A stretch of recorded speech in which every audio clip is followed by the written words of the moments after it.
এই মুহূর্তে যে গুরুত্বপূর্ণ খবরের দিকে নজর রাখতেই হচ্ছে, প্রধানমন্ত্রী কি মণিপুর যাচ্ছেন? মার্চের শেষে বা এপ্রিলের প্রথমে মণিপুরে যেতে পারেন মোদি। উদ্বোধন করতে পারেন মণিপুরের নয়া পুলিশ হেডকোয়ার্টারেরও। উদ্বোধন করবেন মণিপুরের প্রথম রোপওয়ে প্রকল্প, এমনটাই জানা যাচ্ছে। এখনো পর্যন্ত আপনাদের জানিয়ে রাখি, নরেন্দ্র মোদী তিনি যেতে পারেন মণিপুরে, এমনটাই জানা যাচ্ছে প্রাথমিক সূত্র মারফত। আপনাদের জানিয়ে রাখি, আমরা দেখেছি যে বারংবার মণিপুর কিন্তু দফায় দফায় যে সংঘর্ষের যে ঘটনা ঘটেছিল 2023 থেকে টানা, এবং তার পরবর্তীতে কিন্তু মণিপুরের যিনি মুখ্যমন্ত্রী তিনি পদত্যাগ করেন এবং তার পরবর্তীতে রাষ্ট্রপতি শাসন সেখানে জারি হয়। এবং এবার যেমনটা জানা যাচ্ছে, মণিপুরে যেতে পারেন প্রধানমন্ত্রী নরেন্দ্র মোদী, সেখানে উদ্বোধন করতে পারেন একাধিক প্রকল্পের প্রধানমন্ত্রী নরেন্দ্র মোদী, এমনটাই জানা যাচ্ছে দলীয় সূত্রে। আপনাদের জানিয়ে রাখি, এই অশান্ত মণিপুরে যেখানে প্রধানমন্ত্রী নরেন্দ্র মোদী কেন যাচ্ছেন না তা নিয়ে বারংবার কিন্তু বিরোধীরা সরব হয়েছিলেন, এবং শুধুমাত্র যাচ্ছেন না কেন তা নয়, মণিপুর নিয়ে কেন প্রধানমন্ত্রী নরেন্দ্র মোদী তিনি কোনো বক্তব্য দেননি তা নিয়ে কিন্তু আমরা দেখেছিলাম বারংবার বিরোধীরা সরব হয়েছেন। কিন্তু বর্তমানে মণিপুরের যে পরিস্থিতি, সেই পরিস্থিতিতে এবার সেখানে যেতে পারেন প্রধানমন্ত্রী নরেন্দ্র মোদী, এমনটাই সম্ভাবনা রয়েছে। আপনাদের জানিয়ে রাখি, প্রধানমন্ত্রী নরেন্দ্র মোদী তিনি কি মণিপুর যেতে পারেন সেই প্রশ্নই উঠছে, এবং সেখানে গিয়ে তিনি একাধিক প্রকল্পের উদ্বোধন করতে পারেন বলে জানা যাচ্ছে। উদ্বোধন করতে পারেন মণিপুরের নয়া পুলিশ হেডকোয়ার্টারেরও প্রধানমন্ত্রী নরেন্দ্র মোদী, তার একাধিক প্রকল্প তিনি সেখানে গিয়ে উদ্বোধন করতে পারেন বলে জানা যাচ্ছে। আপনাদের জানিয়ে রাখি, মণিপুরের যে বর্তমান পরিস্থিতি আপনারা জানেন, টানা 1.5 বছরেরও বেশি সময় ধরে মণিপুর অশান্ত থেকেছিল, এবং সেই অশান্ত পরিস্থিতির পরবর্তীতেই আমরা দেখেছিলাম সেখানের মুখ্যমন্ত্রী এন বীরেন সিং তিনি পদত্যাগ করেছিলেন, এবং তার পরবর্তীতেই রাষ্ট্রপতি শাসন কিন্তু সেখানে ইতিমধ্যেই জারি রয়েছে। এবং এই পরিস্থিতিতেই এবার প্রধানমন্ত্রী নরেন্দ্র মোদী তিনি সেখানে যেতে পারেন বলে সম্ভাবনা রয়েছে, এমনটাই জানা যাচ্ছে সূত্র মারফত। আপনাদের জানিয়ে রাখি, সেখানে গিয়ে তিনি একাধিক প্রকল্পের উদ্বোধন করবেন বলেও খবর। আপনাদের জানিয়ে রাখি, প্রধানমন্ত্রী নরেন্দ্র মোদী তিনি কি মণিপুর যাচ্ছেন সেই প্রশ্নই কিন্তু এবার উঠে আসছে। মার্চের শেষে বা এপ্রিলের প্রথমে মণিপুরে যেতে পারেন প্রধানমন্ত্রী নরেন্দ্র মোদী। এ বিষয়ে আমরা আরো বিস্তারিত জানবো। আমাদের সঙ্গে নিউজ রুম থেকে রয়েছেন আমাদের কলকাতা টিভির পলিটিক্যাল এডিটর আশিস চট্টোপাধ্যায়। আশিস দা, এখনো পর্যন্ত এই বিষয়ে কি জানা যাচ্ছে? খুব বড় খবর সূত্র মারফত আমাদের কাছে আসছে যে অবশেষে হিংসা বিধ্বস্ত মণিপুরে পা রাখতে চলেছেন প্রধানমন্ত্রী নরেন্দ্র মোদী। গত 1.5-2 বছর ধরে বারবার দাবি করা সত্ত্বেও সে বিষয়ে নীরব থেকেছেন এবং মণিপুরে একবারের জন্য যাননি, মণিপুরের ক্ষতে প্রলেপ লাগাবার কোনো চেষ্টা করেননি। অবশেষে রাষ্ট্রপতির শাসন জারি হয়েছে। এখন মণিপুরে একটা বিশেষ পরিস্থিতি চলছে, যেখানে অস্ত্র সমর্পণের প্রক্রিয়া চলছে, যদিও তাতে বেশি সাড়া পাওয়া যাচ্ছে না। এই পরিস্থিতিতেই মার্চের একেবারে শেষের দিকে অথবা এপ্রিল মাসের একেবারে গোড়ার দিকে মণিপুরে যেতে চলেছেন প্রধানমন্ত্রী নরেন্দ্র মোদী। সেখানে আপাতত যেটা জানা যাচ্ছে, কতগুলি সরকারি প্রকল্প উদ্বোধন করবেন। তার মধ্যে একটা খুব গুরুত্বপূর্ণ ব্যাপার হচ্ছে মণিপুর রাজ্যের প্রথম রোপওয়ে প্রকল্প উদ্বোধন করবেন মোদীজি। যেটা জানা যাচ্ছে, আমি জানিয়ে রাখি, 22.5 কোটি টাকার প্রকল্প। ইম্ফলের হেইংগংয়ের মার্জিং পাহাড়ের থেকে এই রোপওয়ে যাবে। রাজ্যের প্রথম রোপওয়ে প্রকল্প ঐতিহাসিক ইবুধৌ মার্জিং পোলো কমপ্লেক্সের সঙ্গে মার্জিং পাহাড়ের পাদদেশকে জুড়বে এই রোপওয়ে প্রকল্প।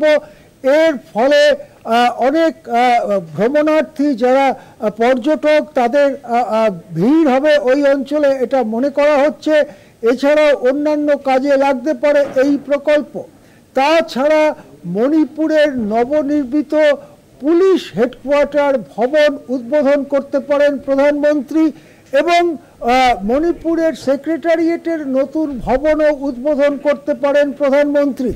এখনো পর্যন্ত যেটা জানা যাচ্ছে যে কতগুলো সরকারি প্রকল্প উদ্বোধনের কাজ নিয়ে যাচ্ছেন। দেখুন কলকাতা টিভিতে আমরা যে ভিডিও দেখাচ্ছি, দেখুন সেখানে দেখা যাচ্ছে সদ্য সরিয়ে দেওয়া মুখ্যমন্ত্রী, পদত্যাগী মুখ্যমন্ত্রী বীরেন সিংকে।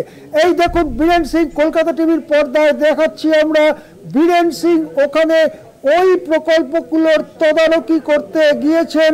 সেই ভিডিও কলকাতা টিভির হাতে, কলকাতা টিভির হাতে সেই ভিডিও দেখুন। সদ্য পদত্যাগী মুখ্যমন্ত্রী মণিপুরের তিনি তদারক করছেন ও সম্ভবত রোপওয়ে প্রকল্প তদারক করছেন, সেই ছবি কলকাতা টিভির হাতে দেখুন। এক্সক্লুসিভ ছবি, কলকাতা টিভির এক্সক্লুসিভ ছবি দেখুন। মুখ্যমন্ত্রী বীরেন সিং তদারক করছেন প্রকল্প। মুখ্যমন্ত্রী বীরেন সিং যখন এত উৎসাহ নিয়ে তদারক করছেন তখন তো বড়া কুছ হোনেওয়ালা হ্যায়, কিছু বড় কিছু হবে। এবং আমাদের কাছে খবর সূত্র মারফত আমরা জানতে পারছি যে প্রধানমন্ত্রী নরেন্দ্র মোদী অবশেষে মণিপুরে যাচ্ছেন। প্রধানমন্ত্রী মার্চ মাসের শেষ দিকে অথবা এপ্রিল মাসের গোড়ার দিকে মণিপুরে যাচ্ছেন। দীর্ঘ 1.5 বছর যখন হিংসা চলেছে, অথচ তার দলেরই সরকার ছিল, যখন বারবার দাবি করা হয়েছে প্রধানমন্ত্রী কেন গিয়ে মণিপুরের ক্ষতে প্রলেপ লাগাচ্ছেন না, তখন প্রধানমন্ত্রী সে ব্যাপারে একটি রাও কাটেননি, একটি পাও এগোননি মণিপুরের দিকে।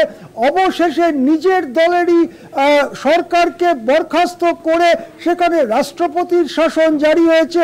তারপরে প্রধানমন্ত্রী নরেন্দ্র মোদী প্রকল্প উদ্বোধন করতে যাচ্ছেন। তবে এখানেই প্রশ্ন উঠছে, কি প্রশ্ন? 1 নম্বর হচ্ছে রাষ্ট্রপতির শাসন যখন জারি হয়েছে তখন কিন্তু বিধানসভা ভেঙে দেওয়া হয়নি, বিধানসভাকে ঘুম পাড়িয়ে রাখা হয়েছে। এটাকে পরিভাষায় বলে সাসপেন্ডেড অ্যানিমেশন। এই বিধানসভাকে আবার রাজ্যপালের বিজ্ঞপ্তির দ্বারা, অবশ্যই কেন্দ্রের সম্মতিক্রমে, রাজ্যপালের বিজ্ঞপ্তি দ্বারা জাগিয়ে তোলা যায়। যদি বিধানসভা জেগে ওঠে তাহলে বিধানসভার নেতাও নির্বাচন করা যায়। ওখানে বিজেপিরই মেজরিটি আছে মণিপুরের বিধানসভায়, সুতরাং বিধানসভায় মণিপুরে আরেকজন বিজেপির মুখ্যমন্ত্রীও দেখা মিলতে পারে। তাহলে আগে কেন হলো না বীরেন পদত্যাগের পরে? তার কারণ বিজেপির মধ্যে প্রবল গন্ডগোল ছিল, তারা ঠিক করতে পারছিল না কাকে মুখ্যমন্ত্রী করবে। কোনো একজনকে করলে তার বিরোধী বিধায়করা তারা উল্টো দিকে চলে যেতে পারে, এই রকম পরিস্থিতি তৈরি হয়েছিল। তখনই কংগ্রেস মণিপুর বিধানসভায় অনাস্থা প্রস্তাব এনেছিল, নানান জটিলতার মধ্যে রাস্তা খোঁজা হয়েছিল এবং রাষ্ট্রপতির শাসন জারি হয়েছিল। প্রধানমন্ত্রী কি মণিপুরে যাওয়ার আগেই বিধানসভাকে জাগিয়ে তোলা হতে পারে? তার ঘুম থেকে ডেকে তোলা হতে পারে বিধানসভাকে?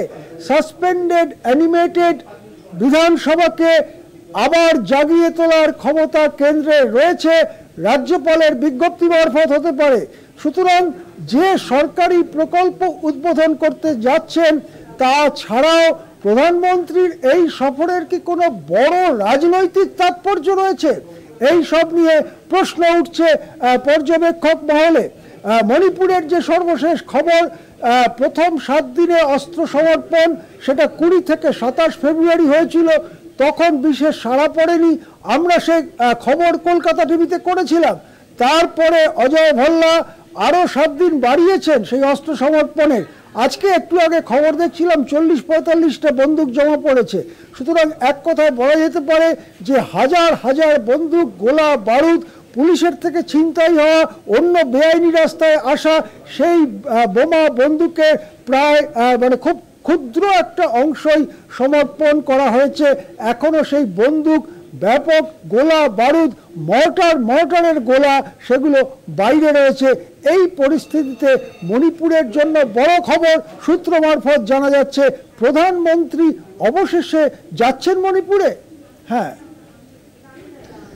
একদমই। আপাতত ধন্যবাদ আপনাকে। আমাদের সঙ্গে সরাসরি নিউজ রুম থেকে ছিলেন আমাদের কলকাতা টিভির পলিটিক্যাল এডিটর আশিস চট্টোপাধ্যায়। যে ছবি আপনারা দেখতে পাচ্ছেন ইতিমধ্যে কলকাতা টিভির পর্দায়, সেই এক্সক্লুসিভ সেই ভিডিও দেখাচ্ছি আপনাদের, এবং এর পরবর্তীতেই কিন্তু এই প্রশ্নই বারংবার উঠে আসছে যে প্রধানমন্ত্রী নরেন্দ্র মোদী রাষ্ট্রপতি শাসন জারি হওয়ায় মণিপুরে কি যেতে পারেন, সেই প্রশ্নই কিন্তু উঠছে, এবং সেখানে গিয়ে একাধিক প্রকল্পেরও উদ্বোধন করতে পারেন প্রধানমন্ত্রী নরেন্দ্র মোদী, এমনটাই জানা যাচ্ছে এখনো পর্যন্ত।